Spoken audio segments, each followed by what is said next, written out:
la famille royale et la BBC seraient en désaccord sur un documentaire controversé centré sur le prince William et le prince Harry. Maintenant, Express.co.uk demande aux lecteurs si la monarchie ou la BBC ont plus de valeur pour la nation. Votez dans notre sondage.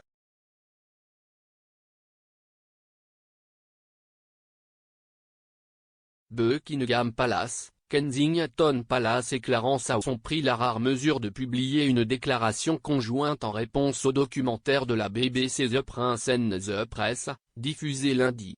La déclaration, diffusée à la fin du documentaire, disait « Une presse libre, responsable et ouverte est d'une importance vitale pour une démocratie saine. Cependant, trop souvent des affirmations exagérées et infondées provenant de sources anonymes sont présentées comme des faits et il est décevant quand n'importe qui, y compris la BBC, leur donne de la crédibilité. »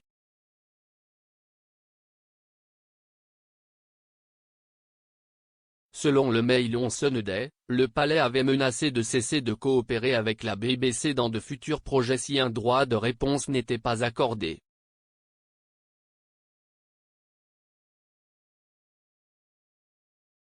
Une source royale de haut rang a déclaré au Mail on Sunday que la reine était bouleversée que le documentaire titubant ait été diffusé sans que le palais ait eu la chance de le voir en premier.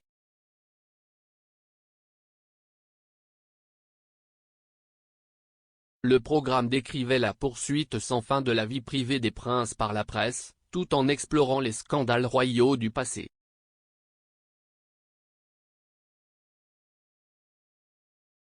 Dans l'émission de la BBC, différentes versions de la même histoire de Tiaragat ont été présentées, y compris un récit affirmant que le prince Harry avait été réprimandé par la reine pour avoir crié sur une commode royale.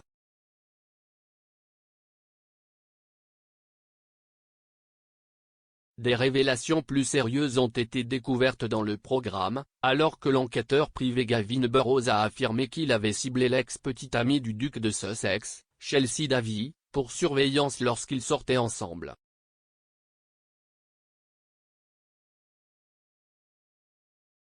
Monsieur Burrows a déclaré, « Il y avait beaucoup de piratage de messagerie vocale, il y avait beaucoup de travail de surveillance sur Chelsea Davy sur ses téléphones, sur ses communications. »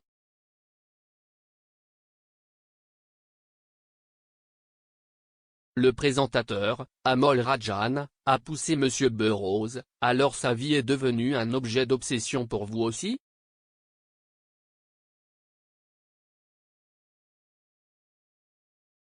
Monsieur Burrows a répondu, « Oui.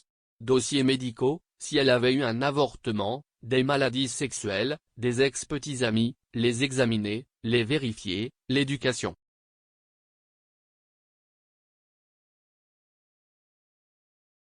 Monsieur Rajan a souligné que Monsieur Burrows fournit maintenant des preuves dans les actions en justice contre l'éditeur du News of the World and the Sun et a ajouté que ces affirmations sont fortement contestées par eux.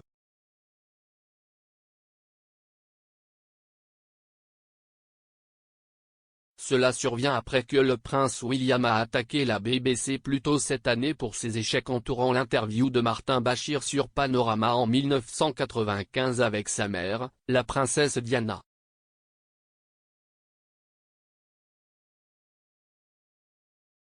Après l'annonce du verdict en mai selon lequel M. Bashir avait obtenu l'interview par tromperie, le prince William a déclaré, « Cela apporte une tristesse indescriptible de savoir que les échecs de la BBC ont contribué de manière significative à sa paranoïa et à son isolement dont je me souviens de ces dernières années avec elle. »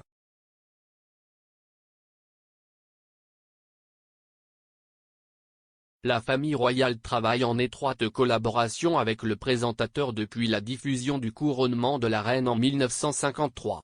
Elle a été regardée par plus de 11,9 millions de personnes.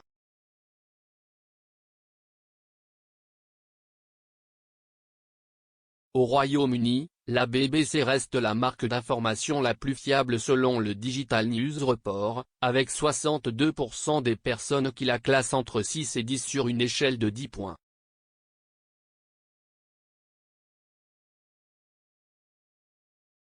La BBC est suivie par ITV News à 61%, Channel 4 News à 58%, le Financial Times à 56% et Sky News à 54%.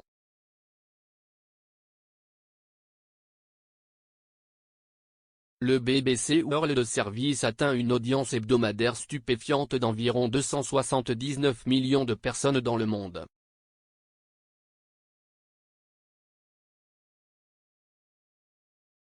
Mais quelle est l'institution la plus précieuse pour le public britannique, la monarchie ou la BBC? Donnez votre avis dans la section commentaires ci-dessous.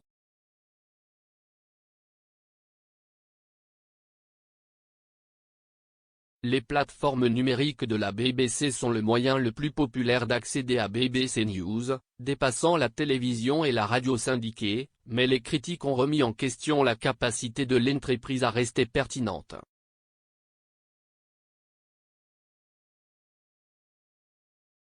Fin octobre, la taxe payée Alliance a accusé la BBC de ne pas être adaptée au marché de la radiodiffusion du XXIe siècle dans sa forme actuelle.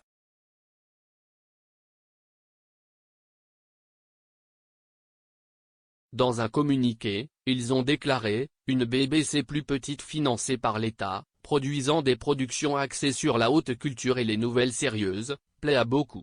Pourtant, ce n'est pas ce que la BBC a été pendant un certain temps. »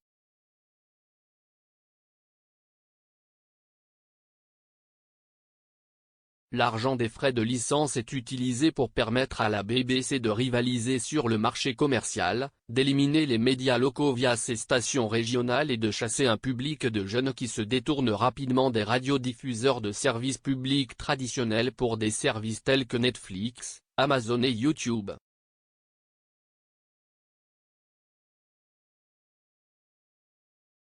À l'ère du streaming, il est ridicule que nous ayons deux diffuseurs publics.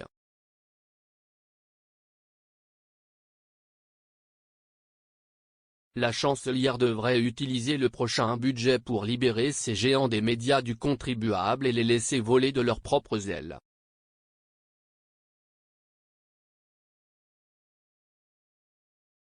Cela profitera non seulement au public et aux contribuables, mais aux radiodiffuseurs eux-mêmes.